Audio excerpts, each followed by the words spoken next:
The world had been changing for a long time, but no one had ever expected it to spiral this far out of control. For years, people had ignored the warning signs. Scientists had raised alarms about the environment, warning that the planet was heating up. Governments promised action, but it was never enough. The Earth's temperature kept rising, and the once predictable weather patterns began to break down. Storms became more violent, the seas rose, and crops failed. The planet was growing hotter and harder to live on, and no one knew how to stop it. The world's richest countries were hit first. They had relied on fossil fuels and industries that polluted the air for years. When the damage from climate change became too much to ignore, it was too late. As natural disasters increased, entire cities were destroyed. Earthquakes, hurricanes, and floods left millions homeless. In some areas, the land became too dry to grow food, and in others, the ground was underwater. People began fighting for survival in a world that was quickly falling apart. Meanwhile, countries that had once been at the top of the global economy began to lose control. The rich nations that had dominated the world for centuries were now struggling. Without food and energy, they began to turn on each other. The leaders who had promised solutions now found themselves powerless. The governments fell apart one by one. The rich and powerful countries, once seen as the saviors of the world, were now the most vulnerable. But it wasn't just the wealthy nations that were suffering. Poor countries who had been left behind for so long were now paying the price. People in these areas had always lived with less, but now they had nothing left. War broke out as survival instincts kicked in. Resources became more valuable than ever, and countries started fighting over what little remained. Water, food, and energy were the currency now, and those who had them were kings, while those without were doomed.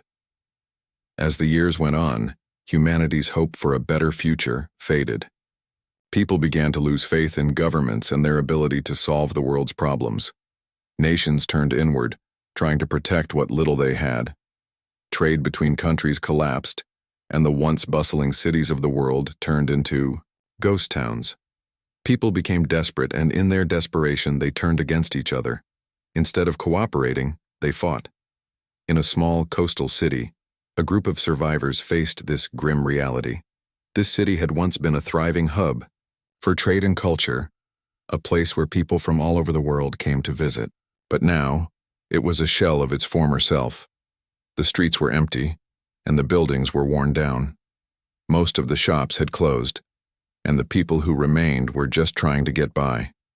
The once beautiful beach had become a place where families, once enjoyed vacations, now turned into a graveyard for broken ships and abandoned hopes.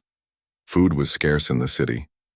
Farmers who had once fed the population could no longer grow crops in the dried-out soil.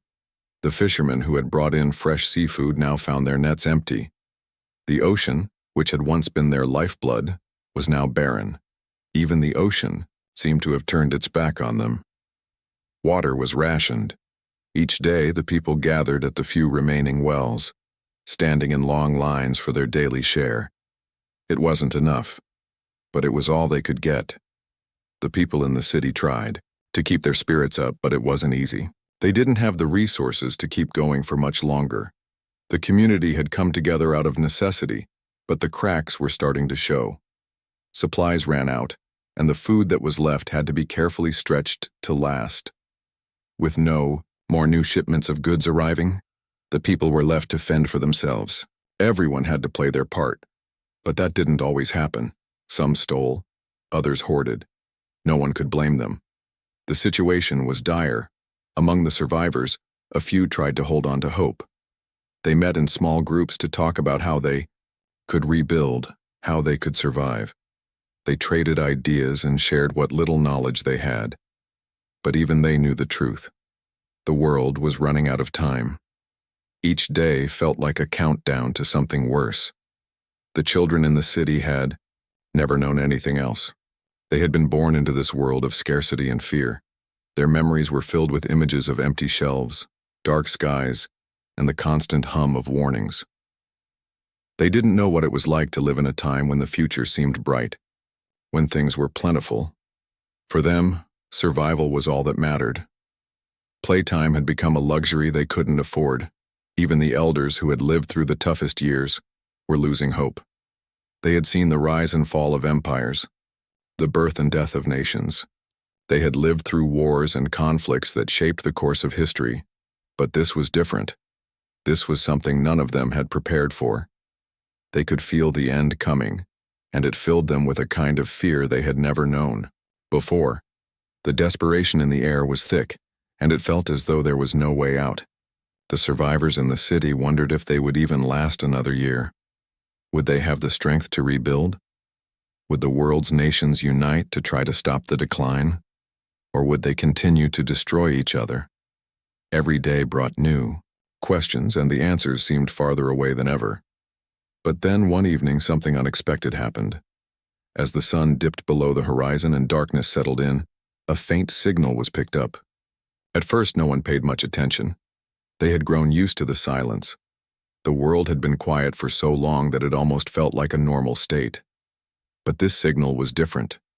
It wasn't like the others that had come before. This one had a rhythm, a pattern. Someone or something was out there. It wasn't much, but it was enough to spark a glimmer of hope. The people in the city huddled together, listening intently. Could it be a call for help? Could it be the rest of the world reaching out? Or was it something else entirely? No one knew, but in that moment, the survivors dared to hope. Maybe, just maybe, they weren't as alone as they thought. For years, humanity had been holding on by a thread. The world was slowly coming undone, and the people who survived were scraping by, each day more uncertain than the last. The coastal city, once full of life, had turned into a place of constant worry. The residents were used to the sounds of the world crashing down around them, the roaring waves, the distant sound of storms, and the urgent voices of people trying to figure out how to stay alive. But then everything went quiet. It was not the usual quiet of the early morning or the calm that followed a storm. No, this was different. This was the kind of silence that made the hairs on the back of your neck stand up. It was a silence that felt like the world had just stopped. For the first time in years, no one could hear the usual sounds of life. No cars on the streets, no distant voices, not even the hum of electricity. It began with the radio. The broadcasts, which had once been a lifeline for information, had stopped. At first, the survivors in the coastal city didn't think much of it. Maybe there was a technical problem. Maybe the power was out somewhere. But as the days passed and no one heard a word from the outside world, anxiety started to spread. People began gathering in small groups, hoping that someone, anyone, would hear something from the larger world. They tried to tune into radio frequencies, but there was only silence. The government, or what was left of it, had already become useless. No one trusted the leaders anymore. The promises they made had long been broken, and now, with the world in its final stages, their silence only made things worse. No new directives, no reassurances. The people felt abandoned. It was as if no one cared anymore. The absence of any communication made the feeling of isolation even more unbearable. In the coastal city, a small group of residents continued to gather in the town square each evening. They would sit in a circle, exchanging what little news they had. There were fewer people every day. Some had left in search of better conditions, others had given up. Still, the remaining residents clung to each other, hoping that something, anything, would change. The group's leader, Marcus, an older man who had been a local teacher before the collapse, tried to keep everyone focused. He told them to keep hope alive, to keep working together. But even Marcus could feel the dread that was settling over them all. It was hard to pretend anymore that things would get better. They all knew the truth. There was no way out. And then, the power went out. The city had been running on limited electricity for months, but now, even that was gone. The lights in the streets, which had flickered weakly in recent weeks, were completely dark. The stores, once filled with people trying to buy what little they could find, were closed. The shops had long since been raided for anything useful: canned food, water, medicine. There was nothing left, and now even the small comforts of light and heat were gone. People tried to stay calm. They lit candles and gathered around the few working stoves to cook whatever they could find. But the darkness made everything feel worse. It wasn't just physical darkness, it was emotional darkness too. Without the faint glow of electricity, without the hum of activity, it felt like the city had been swallowed by the night. In the quiet, people started to talk more openly about their fears. Some admitted they didn't think they would make it through another year. Others were afraid to speak, afraid that saying the truth aloud would somehow make it more real. Days turned into weeks, and still, there was no word from the outside. The city was cut off, and the once hopeful people now wondered if anyone else was still out there. Was there anyone else left to help them? Or had the whole world gone silent too? The silence was unnerving, almost suffocating. People went about their daily tasks in the best way they could, but everything felt wrong. The sounds of life, the chirping of birds, the laughing of children, the distant noise of cars and trucks had all disappeared. The only sounds left were the wind and the occasional crash of thunder.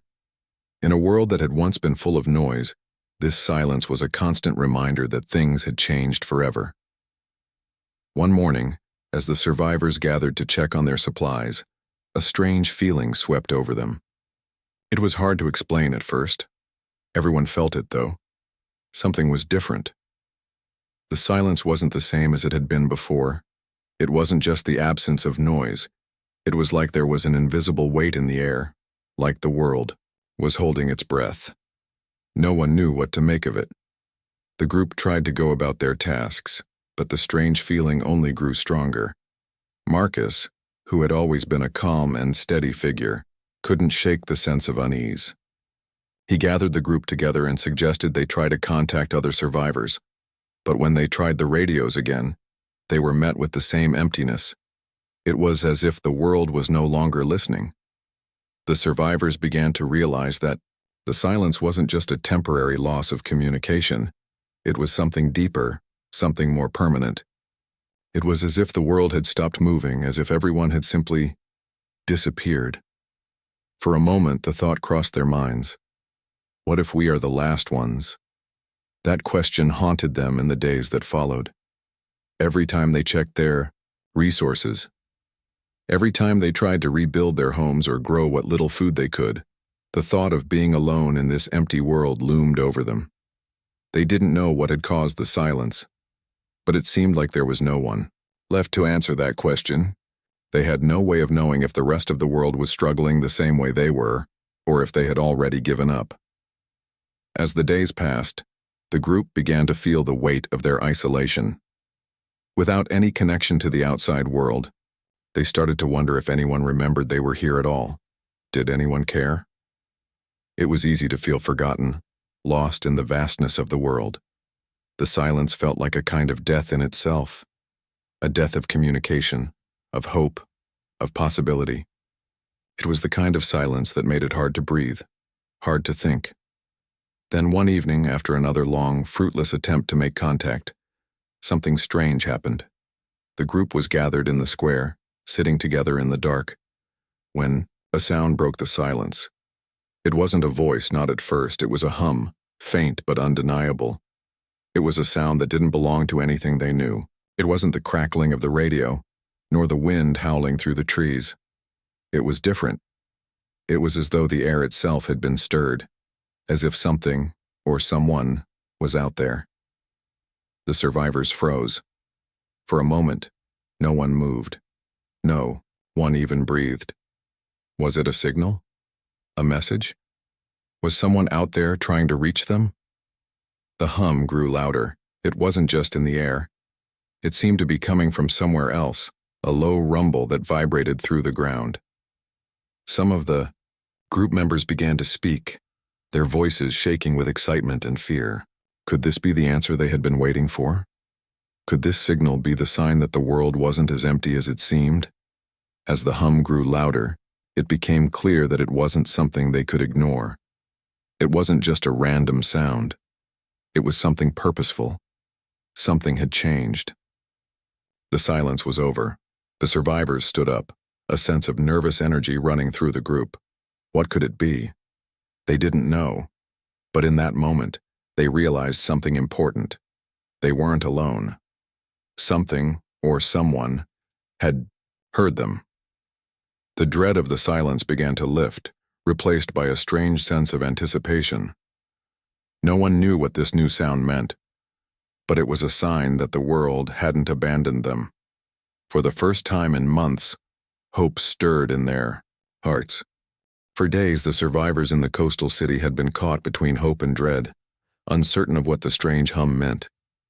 The silence had haunted them for so long that even the smallest sign of change made them nervous. But when the hum grew louder, becoming almost like a low rumble, it felt like the entire world had shifted. Something was coming, and whatever it wasn't anything they had ever expected.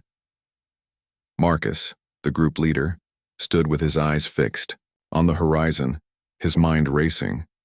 The hum seemed to be coming from the ocean, but what could it be? No ship could make such a noise. The survivors had long given up on seeing any ships. They hadn't seen one in years. All communication had stopped. What they were hearing now was something entirely new, and it was coming from the vast emptiness of the sea. The survivors gathered in the town square, their faces filled with curiosity and fear. They had grown used to the constant struggle for survival, but this was different. This hum, growing louder by the hour, was like a warning and a promise all at once. It was as if the universe was finally answering their desperate call for help. As the hours passed, the hum grew even louder. It wasn't just a distant noise anymore.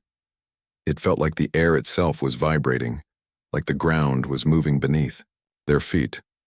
The survivors could feel it deep in their bones, and the energy in the group shifted from fear to anticipation. The hum had become more than just a sound. It had become something that connected them all. They were waiting for something, but they didn't know what.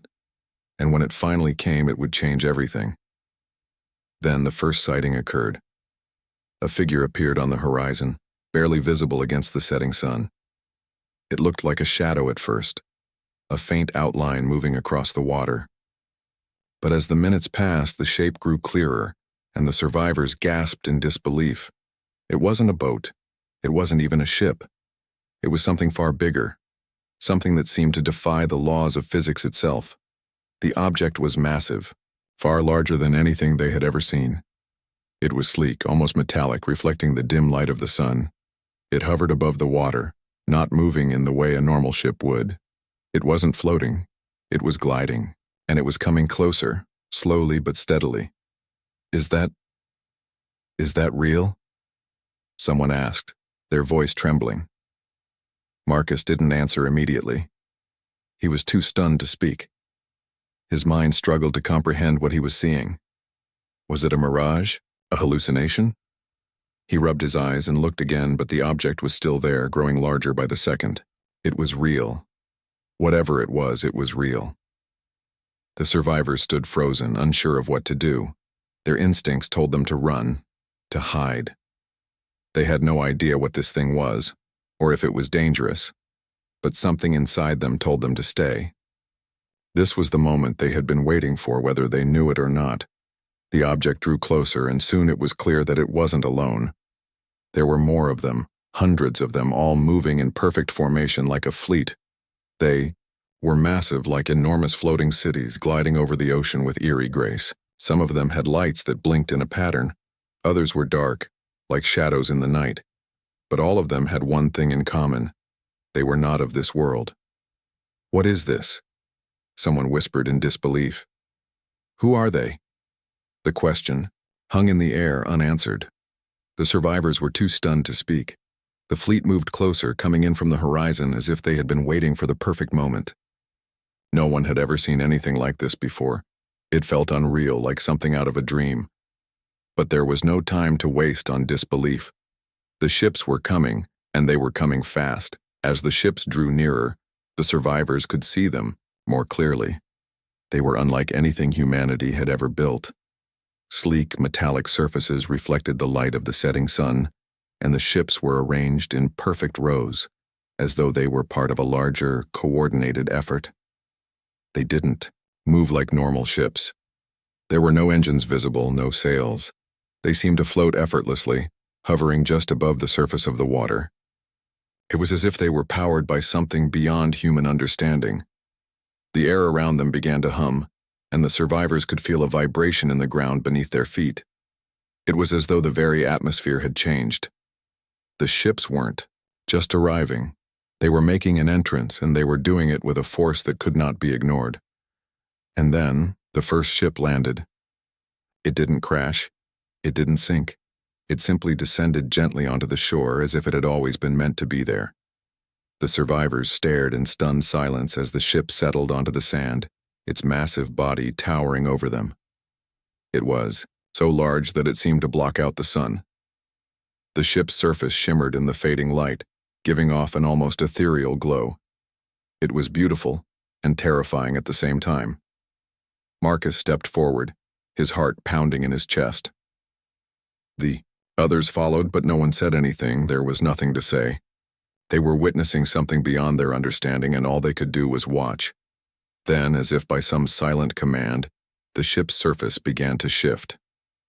Panels slid open, revealing what looked like a doorway. But this wasn't a door, like anything the survivors had ever seen. It wasn't made of metal or wood. It was made of light, shimmering and shifting like liquid. The survivors could barely comprehend what they were seeing. This was no ordinary technology. This was something alien, something far beyond anything humanity could have imagined. A figure emerged from the ship. It wasn't a human figure. It wasn't even an animal. It was something else, something strange and otherworldly. The figure stood tall, its body glowing with a faint light. Its skin was smooth and metallic, almost like liquid metal, and its eyes were deep pools of darkness, unblinking and unfeeling. It was beautiful in a way, but there was something unsettling about it. It wasn't like anything they had ever seen before. The figure didn't speak. It didn't have to.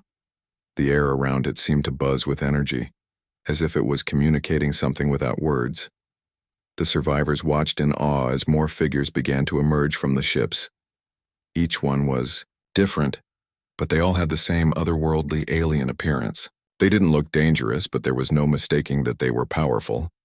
They moved with purpose, their bodies exuding an energy that seemed to demand respect. Marcus stepped forward, unable to control his curiosity. He had to know who they were, why they were here. He had to know if they were friends or enemies. The figure that had first emerged turned its gaze toward him. For a moment, the world seemed to stop. Time itself seemed to hold its breath. Then, the figure spoke. It was a sound unlike any language the survivors had ever heard before. The words were alien, but somehow they understood the meaning. It wasn't a voice. It was more like a feeling, a deep connection that bypassed language entirely. The figure's presence seemed to communicate the message directly into their minds. We have come. We have watched. And now we offer you a choice. The survivors stood frozen, unsure of what to make of the message. The figure raised its hand and the others followed suit, holding out their palms in a gesture of peace. Marcus felt a wave of emotions wash over him. Fear, awe, confusion, but most of all, hope. Could this really be the help they had been waiting for? Were these beings the answer to humanity's desperate prayers? The moment hung in the air. The survivors waited for the next move, their eyes wide with anticipation and fear. The alien figures didn't move. They didn't need to. They had arrived. And they had brought with them a message that would change everything. The air around the survivors was charged with an energy they could not describe. Standing there on the edge of the beach, they stared at the towering alien ships and the strange figures emerging from them. The sun had nearly set, and the world around them seemed to hold its breath. The message had come through clearly. We have come, we have watched, and now we offer you a choice. Marcus, the leader of the survivors, stood at the forefront of the group. His heart raced as he tried to make sense of everything that had happened. Just hours ago, they had been living in complete isolation, unsure if anyone was still out there, and now here they were, face to face with beings from another world. He could hardly believe it, but there was no denying what they were seeing. The ships, the figures, the strange metallic glow. It was all real. And it was happening now. The figure that had spoken to them raised its hand, as if to indicate that they should listen carefully. The air hummed once more, and then, to Marcus's surprise, the words came again, this time clearer, as if the figure was speaking directly into his mind. The world you know is dying. You have fought long and hard to survive. But it is a battle that cannot be won alone. We have been watching you, waiting for the right time to intervene. Now that time has come.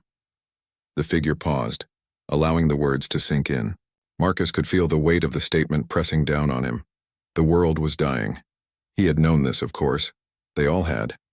The silence, the emptiness, the years of struggle. It had all been leading to this point. But hearing it spoken so plainly, coming from a being so otherworldly, made it all feel even more real. The alien figure continued, its voice echoing in Marcus's mind. We are not here to conquer or destroy. We are here to offer you a choice, a chance to save what remains of your world. A wave of shock and disbelief rippled through the group. A chance to save the world? What did that even mean? Could it be possible? Marcus struggled to keep his composure. He had been fighting for so long to keep hope alive, but this was beyond anything he had ever imagined. The figure's words grew more urgent. Your planet is fragile. It is dying, not from war or disease, but from your own neglect. You have taken too much, destroyed too much. But we can help. We have the power to restore what has been lost. But you must decide. You must choose.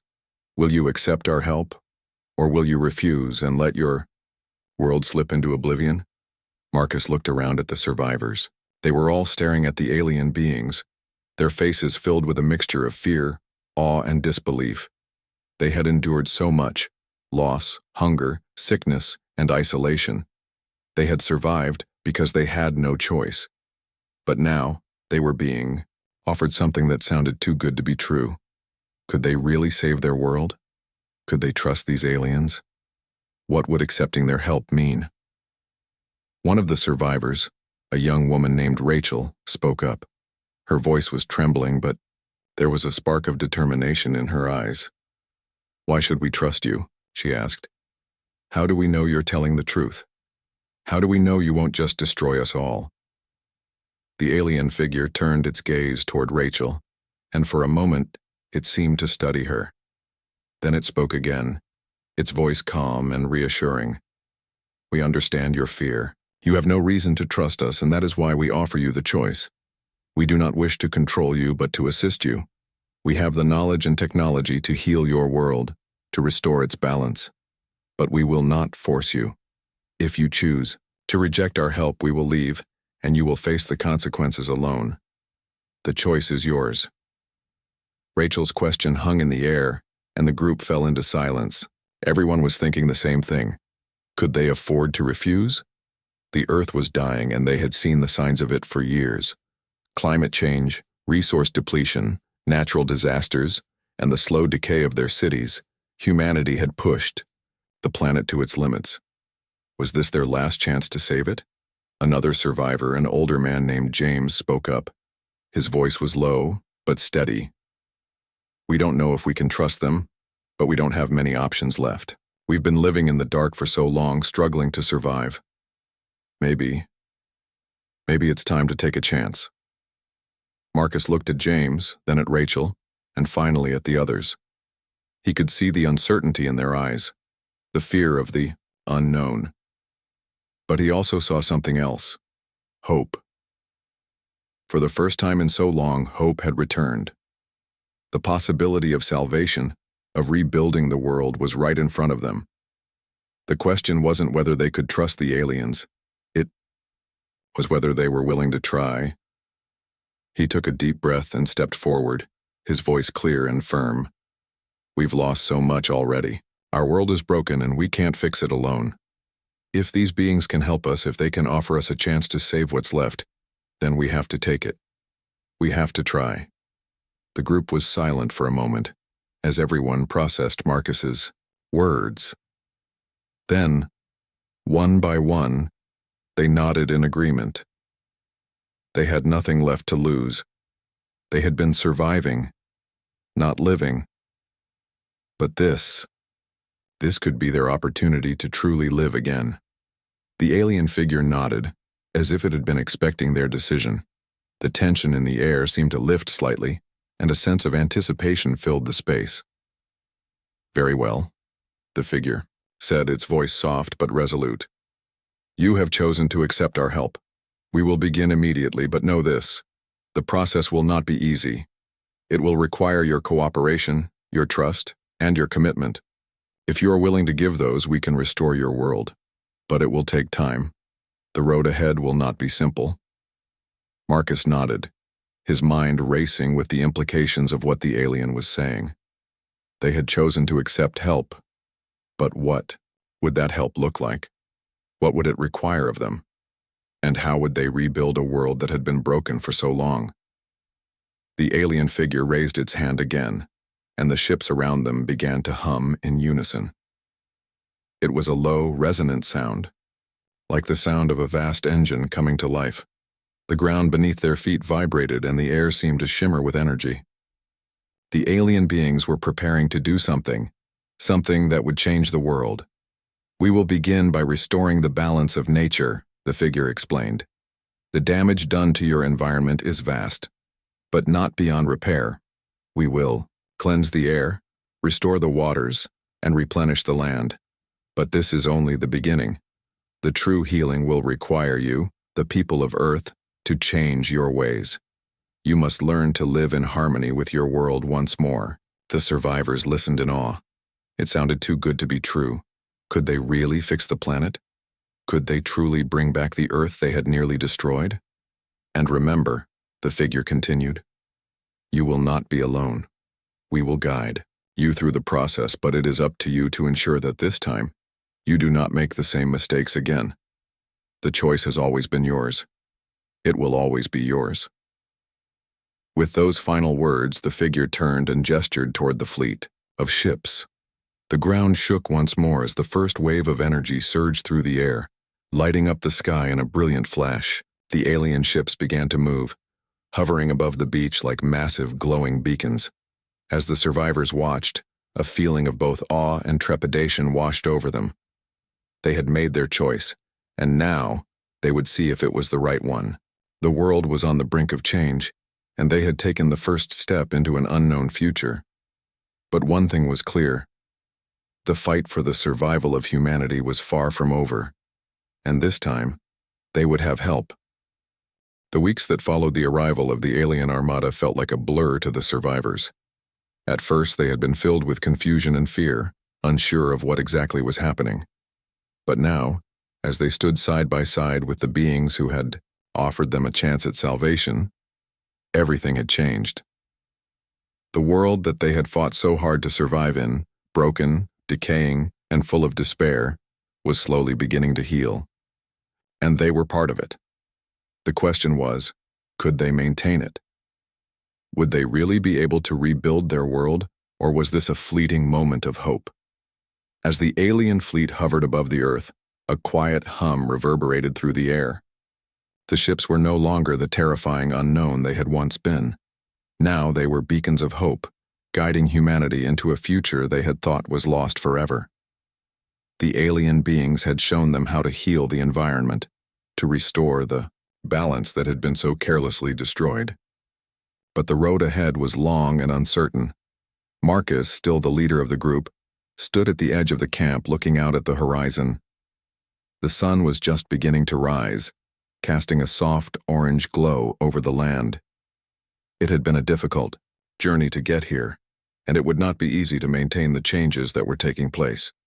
But for the first time in years, he could see the possibility of a future, one where the Earth could thrive again and humanity could live in harmony with it. Rachel, the young woman who had asked the first questions about the aliens, approached Marcus. Her face was full of questions, just like everyone else's, but there was something different now. There was a glimmer of hope in her eyes. She had seen the world at its worst, but now she was witnessing its slow recovery. For the first time, she could believe that things could be different. "Do you think it will really work?" she asked, her voice full of uncertainty. Marcus turned to her, offering a small, reassuring smile. "I don't know," he admitted. "But we have to try. We've seen what happens when we don't. Look around us, it's working. Little by little, things are changing. It's not going to happen overnight, but we've been given a chance, Rachel. A real chance." Rachel nodded. She understood what Marcus meant. The changes had been gradual, but undeniable. The rivers were beginning to run clear again. The air was fresher. The skies were no longer choked with pollution. The forests were showing signs of life, and the once barren land was beginning to bloom. The aliens had shared their technology, and with it, the survivors had learned to live in harmony with nature once more. They were given the tools to rebuild, to fix what humanity had broken. But that wasn't all the aliens had offered. They had also shared their knowledge. The survivors learned about the importance of balance, the interconnectedness of all life on Earth, and how every action had consequences. This was a lesson they would have to carry with them, for it wasn't just about restoring the planet. It was about changing the way humanity lived. They couldn't go back to their old ways. This time, they had to do it right. In the days that followed, the survivors worked together with the alien beings, learning from them and applying their knowledge. They built new systems, ones that were sustainable, ones that would allow them to live without harming the planet. The aliens helped them repair the damaged ecosystems, but they also taught them how to nurture and protect what remained. They guided the survivors in creating renewable sources of energy, farming methods that didn't deplete the soil, and ways to work together without destroying the delicate balance of nature. While the aliens worked alongside them, they also made it clear that they would not be there forever. Their mission was to help humanity help itself. They would provide the tools and the knowledge, but the survivors would have to take it from there. It was up to them to rebuild, to ensure that they never made the same mistakes again. The survivors, though cautious at first, soon embraced the new ways of living. The alien technology was unlike anything they had ever seen, and the knowledge they gained was invaluable. Slowly but surely, they began to see the Earth change before their eyes. The barren wastelands that had once been home to empty cities were beginning to bloom again. The oceans, once polluted and filled with plastic waste, were becoming cleaner. The forests were thriving, and the air had a crispness to it that they hadn't breathed in years. But not everyone was happy with the changes. There were still those who couldn't believe in the aliens, who refused to trust them, and who resented the idea that humanity needed help from beings beyond the stars. Some of them argued that the survivors should stand on their own, that they shouldn't rely on alien technology or guidance. There was fear of the unknown, fear that these aliens had their own agenda. Could they really trust them? What if the aliens had come to control them, to take over? These questions gnawed at the survivors, and Marcus could see the unease growing. Despite the progress they had made, there was still a deep sense of distrust in the air. It was natural, he knew. Trust had to be earned, and they had only just begun to see the changes take shape. One evening, as the sun set over the horizon, Marcus gathered the group for a meeting. The aliens were not far, standing nearby, waiting for the humans to decide what came next. Marcus felt a deep sense of responsibility. It was his job to lead these people, to guide them through this uncertain time. "I know there are questions, concerns," he began, his voice steady and calm. "We've made great progress, but I understand why some of you might still be unsure. We don't know everything about these aliens. We don't know what their true intentions are. But I believe they want to help. They've shown us how to heal the planet, how to restore the balance. But we must be careful. We must be vigilant. We must ensure that we don't lose our own way, that we don't become dependent on them." Rachel raised her hand, a thoughtful look on her face. "What if they leave?" she asked. "What if they just go and we're left to figure it all out on our own?" Marcus nodded. He had thought about that too. "That's why we need to learn. We can't rely on them forever. They've given us the knowledge, the tools, but the real work is ours. We have to make sure that the changes we're making are permanent.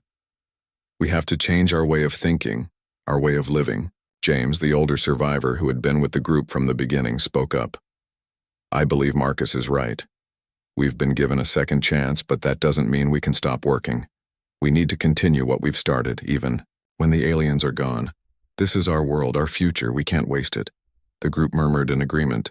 The fear and uncertainty hadn't disappeared, but the decision had been made. They would continue to work with the aliens, but they would not rely on them completely. They would rebuild, and they would do it together. As the weeks passed, the survivors continued to make progress. The alien armada, having fulfilled its purpose, began to leave, disappearing into the horizon one by one. But the survivors didn't feel abandoned. They felt empowered. The changes they had made were real, and they knew that it was up to them to carry the torch forward. In the end, it wasn't just the Earth that had been restored, it was humanity itself. The survivors had rediscovered their connection to the planet, to each other, and to the possibility of a brighter future. They had learned that survival wasn't enough. They needed to live in harmony with the Earth, to cherish and protect it, not just for themselves but for future generations. As Marcus stood on the beach, watching the last of the alien ships disappear into the sky, he couldn't help but feel a sense of awe. The world was changing, the Earth was healing, and for the first time in a long time, he could see a future worth fighting for. The dawn of a new world had arrived, and it was up to them to make sure it lasted.